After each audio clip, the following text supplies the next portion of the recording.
Howdy, Ags. Welcome to Aggie Growth Hacks, the podcast sponsored by the McFerrin Center for Entrepreneurship at Texas A&M, where we help entrepreneurs improve their business, connect with other Aggie entrepreneurs, and support one another.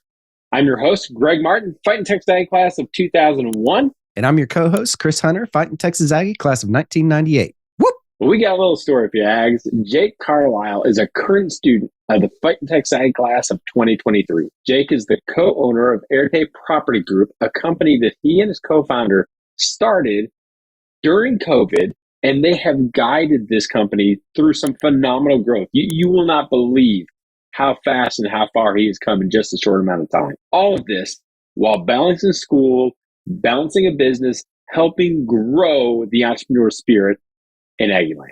So pass it back and listen up to Jake as he shares some good bull. Jake, thank you so much for joining us. I think one of the coolest things that I know about Jake is that he is currently a student at Texas A&M. So as we've talked about through this entire season, the entrepreneurial spirit is alive and well on campus, and Jake is the personification of that. So Jake, thank you so much for joining us, making time in your busy schedule as we're recording this. It's in the middle of dead week, so I know that you're preparing hard for finals and getting ready to take those finals, but thank you so much for joining us and sharing your wisdom and telling your story. Absolutely. Thank you guys for having me. Yeah, I got two finals on Monday and some homework due Sunday. So it's coming up. That's for sure. Well, hopefully this is a nice little break in between prepping for those finals. But Jake, you are in the middle of entrepreneurship at Texas A&M as a student, so tell us a little bit about what do you feel the entrepreneurial spirit is at A&M for students? What gets you excited about it?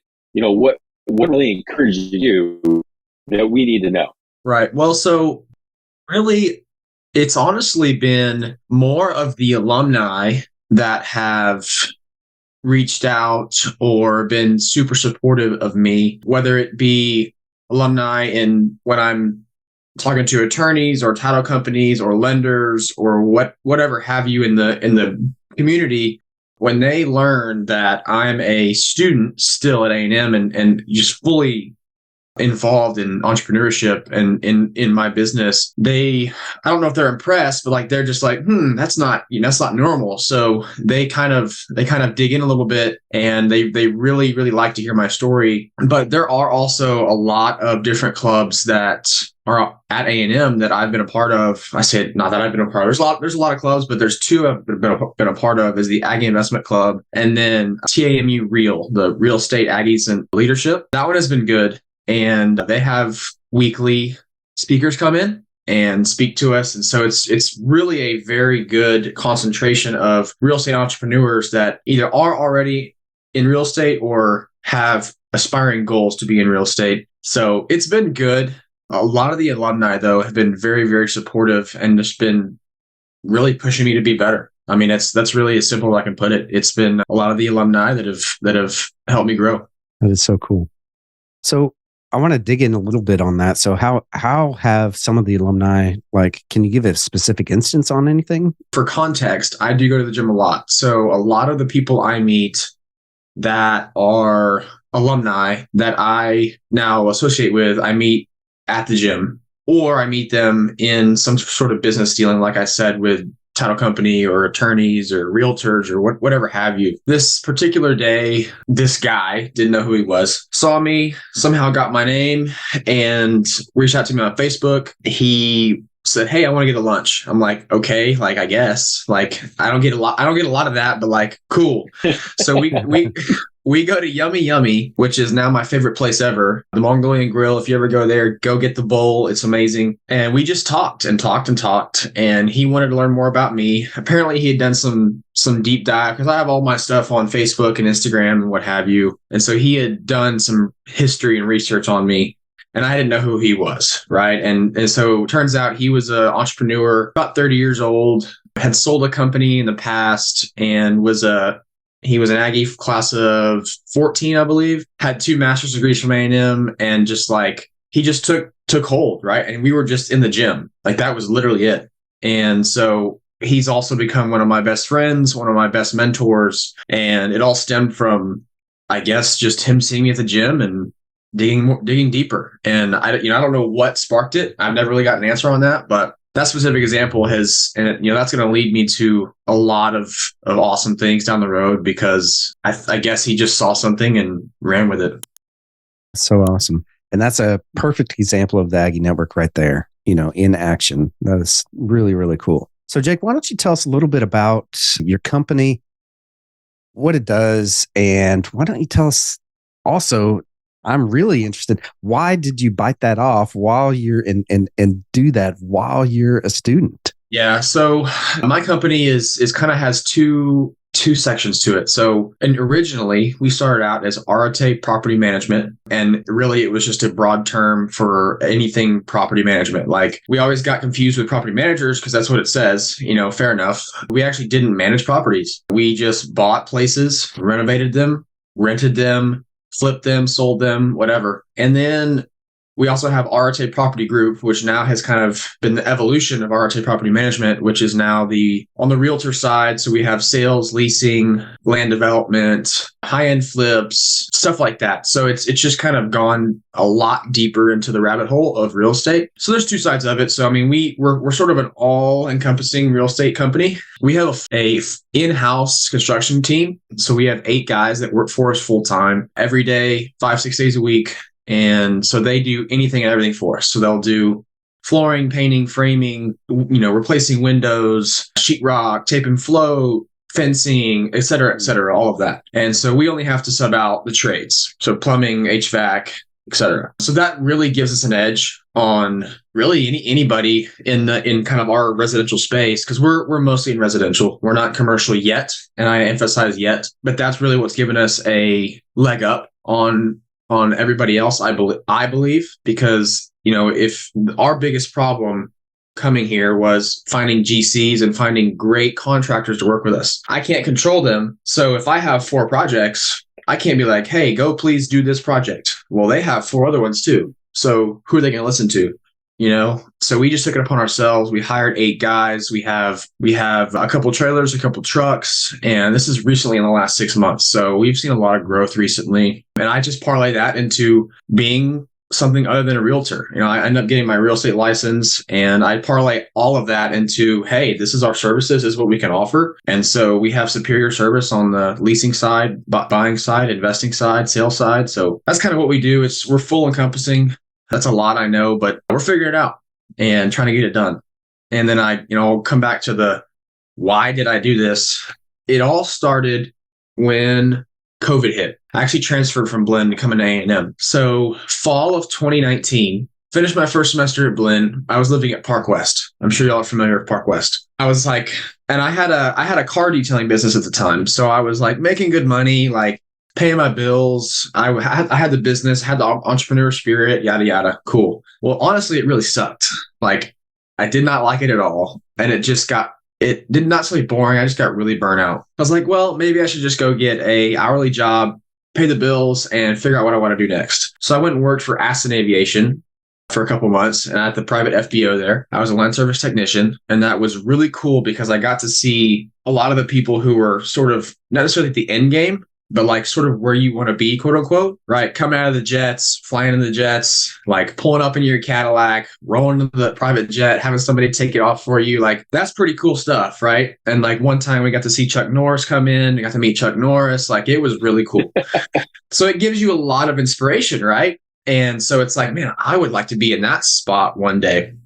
But of course you have no clue how. Like I'm just 19 years old. I don't know what I'm doing, but I know I want that, right? Well, then fast forward to February, March of 20, COVID hits. Well, of course, the airline industry just is done, right? Everything shuts completely off. And I am originally from Burnham, Texas. So my parents live there. They're like, hey, you need to come back, right? Like, this is locked down. We're done. And so I moved back home for about 8 months, give or take. So I moved back home March of 20, and I just had nothing but time on my hands, right? I got laid off the job there, had nothing but time. I wasn't doing my detailing anymore. So it's like, well, what do I do? And so I had some money saved up from high school, showing animals and stuff like that. So I had a lot of money saved up from that. It's like, what do I do? So I was like, okay, what do I want my life to look like in 20 years? when I'm 40 years I old, want that 45 jet. years old. That's Right. what I want. Correct. Yeah. Right. So I was like that. And then I don't know, you can't really see it, but if you look right here, that is my vision board right there. And I made that in, I guess, back then in May of 20, I guess. And I was like, okay, where do I want to be? And then now I know where I want to be. How can I get there? So I was like, okay, stock market, building a business, real estate, I don't know, getting a big job, CEO job, whatever it may be. And I just kept honestly doodling with it. Like I would write stuff down and try things out, do this, do that, the other, watching so many YouTube videos, so many books. And all this time I was doing like the favor and the shipped, like where you go pick up the groceries and deliver it in Burnham. And so I was just like making a couple $100 a week doing that. Nothing, like really nothing. But the whole time I was listening to podcasts. And I came across a podcast called Bigger Pockets, which is a massive real estate podcast. And I just got like infatuated, really. Like I was listening to hours on end. And then I met my business partner at the gym, consequently, in Brenham right after COVID. And he had experience in the construction industry. He had experience in plumbing. And so I had experience, not really experience, but I knew the financial side of things. I knew what I wanted to do. We put it together, was like, hey, let's go do it. And I honestly didn't really think about the school aspect, honestly, whether that's good or bad. I was just like, hey, let's go do this and I'll figure it out. I'll make it work. And so I believe I had that semester off because I was transferring into the spring of 21 to A&M, right? So I had that whole semester off. And so all we did was literally try to find real estate deals, try to find rentals, et cetera, et cetera. We did 2 deals that year. At the end of that year, we bought a rental and then we flipped a small property. And then we honestly got connected to some private money, to some hard money, if you're familiar with that. And we really just dove headfirst into it in February of 21, completely ignorant of the risks of the real estate market at the time. Completely honest, we did not even think about it. We were just like, this is what we're going to do.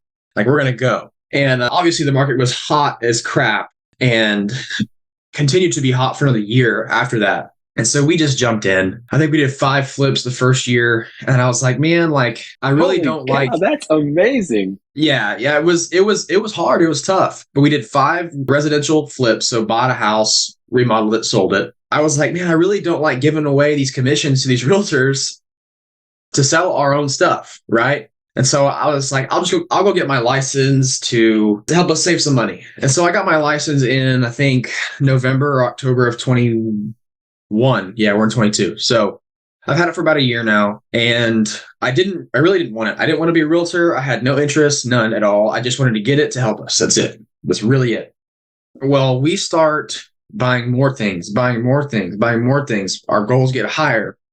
We start pushing more volume. And we just started buying stuff. And granted, they were good deals. We underwrote them and it was good. But I ended up getting clients from that, just from my expertise with that. And so now fast forward a whole year later, what are we, December 9th right now? And granted, this will come out much later, but we're sitting at 27 or 28 flips since February of 21. So we have ramped up considerably. That is fantastic, dude. I don't think you understand how big that really is. That is so, all while being a student, all while managing all the things that are going on. That's amazing. Yeah, it's rough, honestly. Sometimes I have to stop and just kind of think about, okay, where were we a year ago? And a year ago, we had 5 flips done and now we have 25. So it's honestly really crazy. And I was telling Chris earlier today, we're working on a squatter house in Brenham and these people are trying to squat there. And we close on it next Friday, actually. And it'll be a small flip for us pretty easily, but it's just it just gets constant. And I took basically a full-time class course this semester. I'm taking a full-time class course next semester, schedule, I mean. And so it's tough. It really is. I'm from 6 a.m. to 10 p.m. That's all I'm doing is going to school or working out. That's it. And now we have 5 agents on our team, Arete Property Group, that find deals for us and serve their own clients. And a full construction crew. And honestly, I didn't even think about any of the school stuff. I was just like, I'm just going to get it done regardless. I don't know. I just never really thought about it. And that kind of is how it happened. I love that drive, man. That is so cool. And you're putting in the effort, you're putting in the work, you're putting in what it takes to get that experience and to kind of grow in your knowledge base and to be able to say, okay, how can we take this to the next level? How can this be sustainable? At this point, you're like a lot of the student entrepreneurs that we talked about. Is like getting the degree from A&M is like icing on the cake. It's the network, it's the ring, it's the on the job experience that you get that's more valuable. So let me ask you this, Jake. You obviously are growing by leaps and bounds, and this industry, the real estate market in this area is helping to facilitate that. But you can't grow without having some type of guiding North Star to say this is where we're going to be focused on. This is where we're going to put our effort. And a lot of the entrepreneurs that we talk about, they define that in their values. What are your company's values? Yeah, absolutely. So a lot of our guys, and I like to instill this into our construction guys first, because if they have these values, it'll correlate over to the houses, right? So if we can, and I'll just list these off, if we can push arete into these houses, which is basically the Greek word for excellence, right? Arete, do consistent, excellent work. If they can do that, it'll show up on the listing when we list it for the house, right? If they can have integrity, right? If they have integrity in everything they do the right thing, they practice humility, and at all times, it's going to be a really great teamwork environment to where we can get things done efficiently and productively, right? I always want them to be honest. Like if you mess something up, if we mess something up, we're going to be honest about it. We're going to be accountable about it. And so that's sort of how I gauge that. And that's sort of just more of a managing sense, right? That's not necessarily like, oh, let's be honest about how this house looks. Like, but if we can be honest about, okay, this beam is not level, let's fix it, or anything like that. I don't know what else would be there, and I roll that into commitment. So commit to doing the right thing at all times, right? So if me and my business partner, Chad, don't commit to being the best for our employees or our clients, how can I expect our employees to be the best for us? And so we have to embody that first and foremost so they can embody it to the houses, right? Because I would like for our core values to roll through our employees into the houses, right? Because it's just a little different. Like you can flip houses, you can do rentals, and there's a lot of stigma behind flips or rentals or landlords, right? Because most people are like, oh, that landlord doesn't care. They just want to flip the house to make a profit. They're going to throw some lipstick on it, yada, yada. But we really push these core values and really try to do our complete best and do the utmost quality, because at the end of the day, it's going to be a home for somebody. Like some of these homes could be something that people live in forever, like literally. So it can't be just something that just breaks, 2 weeks in. And finally, the last one is discipline. And it's a little bit different discipline than like, oh, I'm just going to do stuff I don't want to do. Like I think of it more as emotional discipline, where if something goes wrong, whether it be through a contract or a project or something happens in the economy, etc., I want me, my business partner, my employees, my agents to find proactive solutions to problems regardless. So whether something happens, I want you to have the emotional and physical discipline when a problem arises to find the proactive solutions to that problem, right? Like if you have a problem, don't come to me with out of either a proposed solution or a solution, right? Like if you come to me with a problem, I'm going to say, okay, how are we going to fix it? Like, right? Like that's kind of the ebb and flow. And that's just something my dad always said. If you don't come to me with a problem without even a proposed solution, right? Like I don't care if it's the right solution, but at least something that's proposed, right? And so Arete, integrity, honesty, commitment, and discipline. If we can do that, I think we can be successful. And it's just, that's in all things we do. So those are our values. Love it. Absolutely love that. So cool. What's your big, hairy, audacious goal? Where are you taking Arete Property Group? Where's this thing going? What's your moonshot in the next, 5-10 years? Yeah. So I don't know if it'll happen in 5 or 10 years. It might be 15 or 20 or 25. But what I, in this, I'll say our. When I say our, I mean me and my business partner, because I do have a business partner that's right up there with me. Our vision for Arete, and that's just kind of what we call it. We call it Arete because we have Arete Property Group, Arete Property Management. We would like to be a full-scale real estate investment company, fully vertically integrated with property management, with a brokerage, with a sales side, acquisition side, disposition side, development side, full scale to where we are like a one conjoined unit. At the end of the day, however this looks, I would like to either one, exit privately at some point or go public. However that happens, because that's 20 years from now, I don't know. But that's sort of the just big, hairy, audacious goal that I have in my head that I've had since the beginning. And I've been very, very, very blessed to be around mentors and people that have either done that or are about to do that or on track to do that. And so I am very, very, very blessed with people in my life to kind of set the precedent for that. Because a lot of people, my business partner was telling me yesterday, he said like, he knew he had more, but he didn't have the people to set the precedent for him, right? I've had that precedent set for me. It's not like it's expected of me, but like, that's my goal. And so if I can cast that vision to everybody that works with us, like that's how they buy in, and that's how we get to where we want to go. Well, Jake, what I love about that is that you realize that is where you want to go, but it is the connections and the relationships that you make along the way that is going to increase the probability of success. And just kind of as you were listing off, here's what I want to do, here's what I want to do, here's what I want to do. It's like, well, there's like 4 Aggie Growth Hacks episodes that I'm sure you've listened to that we can connect you with if you're not connected with already. I mean, off the top of my head, Robert Martinez with Rockstar Capital he is you 20 years from now. I mean, this is a guy that's got $600 million worth of assets under management on his way to $1 billion. And that's honestly, awesome. I mean, talking with him, he doesn't want to go public because he wants that all for himself, but himself and his team. But that's what I love about this. And I love about this podcast. I love about your energy. I love about the vision that you have. So thank you so much for sharing that with us. Absolutely.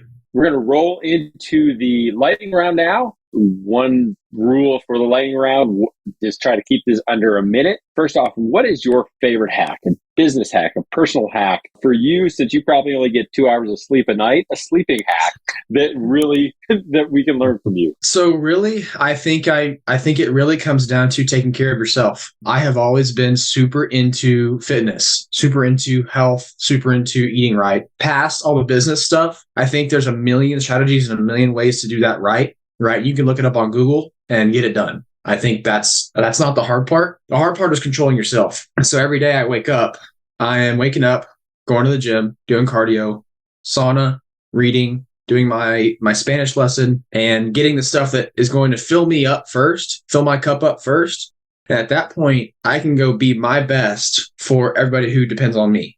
So my biggest hack is really become my best so I can be the best for everybody else. And it's really just that simple. Because if I can't be my best, then how am I going to expect to be my best for everybody else? And really, that's a simplified way to put it, but I really, really, really believe in that. And so that's just the easiest way to put it. Love it. Absolutely love that. All right. Question number 2, what is your favorite advice you've ever been given? And bonus points, 2023 bonus points, if you tell us how you applied it. The best advice that I've ever been given is to shut up and focus. It's very simple, but a lot of the young guys especially get really distracted by a lot of different things. There's the get rich quick schemes. There's the, you have to have 4 streams of income to make any money, right? Or there's the this, that, and the other, where it's like, you got to be doing everything right.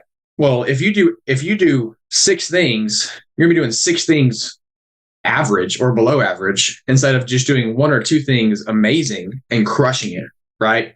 Everybody I know now, and I realize that they made their money by diving into a certain niche, whether that be real estate, construction, whatever it may be, marketing. They focus, right? And it's an obsessive focus for years, right? It's not, let's do a focus on this for a year and then switch. It's not going to work. Like, we've been doing this for 2.5 years now, and it's like just now starting to make it, right? And the bonus points were for how did I apply it? Really, we just kind of said, screw it. We're going all in. We're hiring our construction crew. We're going into it. And we don't really have an option, whether that's good or bad. We have zero options, other than to succeed. You know what I mean? So we have to provide for these people. I got to execute, right? I have to go. I have no choice but to execute and succeed. And that's just kind of how my brain works. Like, I don't have an option but to succeed. Like, even if I fail, I'm going to get back up again and go. Right. So that's a broad focus, but like, just putting yourself in those zero option mentality situations is what gets you to where you want to be. Jake, what is your superpower? One thing that helps us is doing what we say we're going to do, just having integrity. I think that is the biggest thing that we've had, because like once you tell somebody you're going to do something, you better do it or your trust is gone.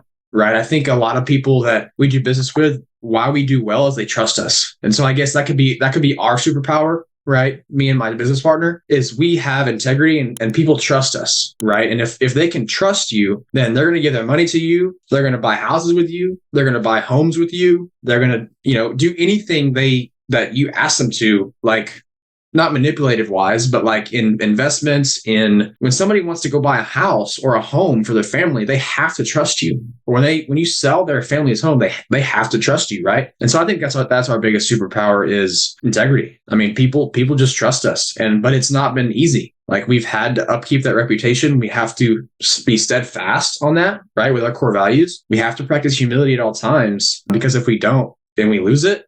I mean, that one person doesn't trust us. Well, they tell another person, even if they haven't done business with us, they don't trust us. So you have to be up to par at all times or you're done. So Jake, what gets you out of bed and excited about your business? Excited? I mean, it's hard to, this is superficial, but it's hard to not get excited about like, oh, like we can go do this and make $200,000. Like, that's fun, right?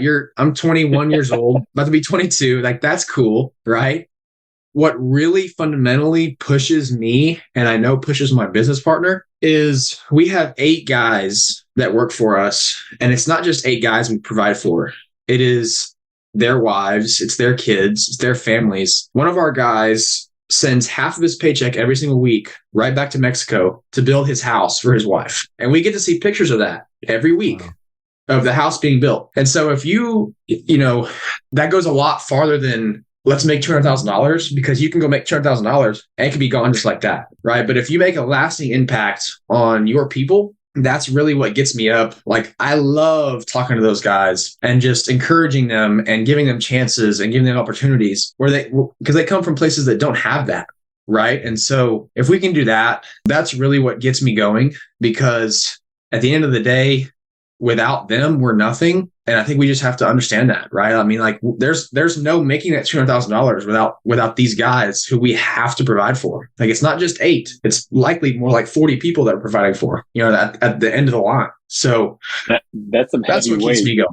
Yeah, absolutely, to kind of have, but to be able to walk through and you take that responsibility to be completely upfront and honest with it, and to kind of walk through and say, okay, well, that's what we have to do. And if you don't want to do that, then don't be an entrepreneur or be a solo entrepreneur. So, right. How can you have motivated us again? When Chris and I were in your shoes, there's no way that we had the vision, the passion, the drive, the focus to be an entrepreneur and still be going to school.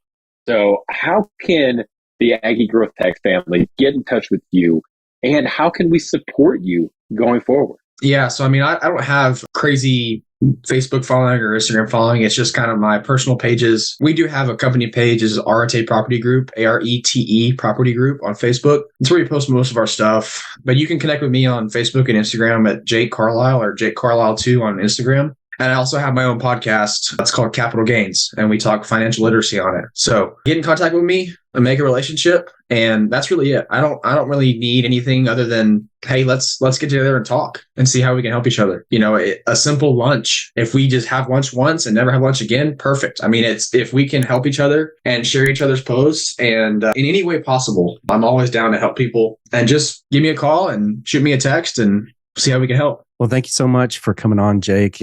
We really appreciate your generosity and support that you give to the Aggie Entrepreneurial Network and to the Aggie Growth Hack Network. Absolutely. My pleasure. Well, how about that, Ags? Was that amazing or what? I know that I wrote down a lot of things, honestly, and I've got a lot of takeaways from that. But Greg, what was your biggest takeaway? Well, I'm just pumped up. First off, I'm just pumped up just talking to Jake. I mean, again, whenever we talk to these student entrepreneurs, I am in so much awe of their ability to be able to do this. There's no way that I could have been a student and been responsible for 8 families. Are you crazy? I mean, so Jake, that's awesome. Jake, Brandon, the other Aggie student entrepreneurs, that is so cool to see what you're doing. And thank you for the example that you're setting.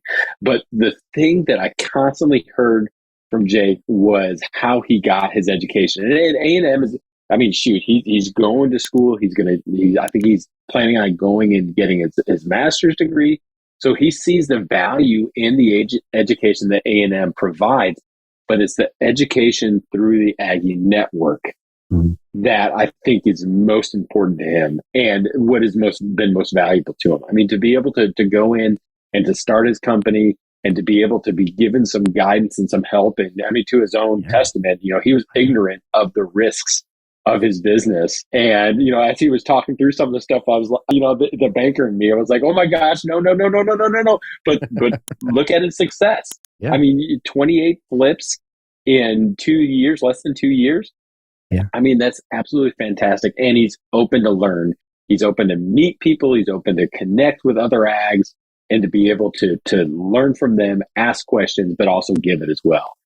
What was your takeaway from this impressive young man? So my biggest takeaway, and I started this, was shut up and focus, right? He talked about how, the best advice that he was ever given was to shut up and focus, right? And so, and he has applied that just simply by focusing on these house flips, focusing on real estate and focusing on, his vertical, his niche, right? If you will.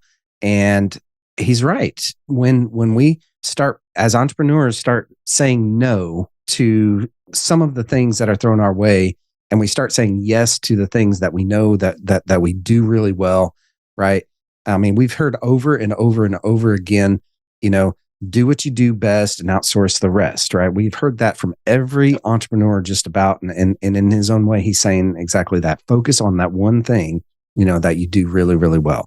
So I love that. And that's my biggest takeaway right there. 100% agree with that. Well, Alex, that's going to do it for this episode of Aggie Growth Hacks. We hope that you enjoyed it. Do yourself a favor, connect with Jake. I mean, even if it's just to get pumped up and excited and to learn from him and to be able to speak into his life and his entrepreneurial journey, make sure you do that. And while you're on the web, connect with Chris, connect with me, connect with Aggie Growth Hacks, check out our Facebook group. We'd love to continue this conversation with you there. And while you're there, check out aggiegrowthhacks.com, where you listen to this episode, our previous 5 seasons, as well as some of our other great content. We want to give a huge shout out to our sponsor, the McFerrin Center for Entrepreneurship at Texas A&M University. Since 1999, the McFerrin Center has served as the hub of entrepreneurship for Texas A&M. If you're an Aggie entrepreneur or even a wantrepreneur, head on over to their website right now to find a program that's right for you. Just go to aggiegrowthhacks.com/McFerrin right now. Well, join us next time when we connect with another great Aggie entrepreneur and learn how they hack their growth. Until then, I'm Chris Hunter. And I'm Greg Martin. Thanks and gig 'em.